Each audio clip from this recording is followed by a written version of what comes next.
বন্ধুরা, আজকে আমাদের বাড়িতে 1.5 বছর পর কে এসছে?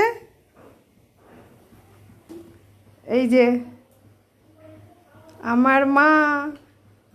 বন্ধুরা, 1.5 বছর পর এলো। কার মা 1.5 বছর পর আসে বলো তো? দিয়ে এসে রান্না করছে। দেখো আমার কি রান্না করছো? মটন। দেখো মটন রান্না করছে।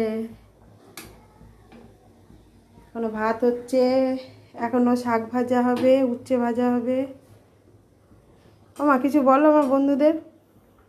দেখো চুপ করে বসে আছে। বন্ধুরা 1.5 বছর পর এলো। মেয়ের বাড়ি 1.5 বছর পর এলো। মেয়ে জামাই বাড়ি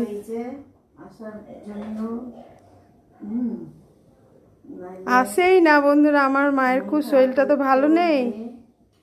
দেখো পায়ে ব্যথা। তাও এলাম। মেয়ে কষ্ট পাচ্ছিল বলে আসছে না আমার বাড়ি। এই দেখো পায়ে ব্যথা বলে গ্যাসটা আমি নিচে নামিয়ে দিয়েছি। পায়ে ব্যথা আছে, এই জন্য বসে রান্না করছে। পায়ে ব্যথার জন্য আসতে পারে না।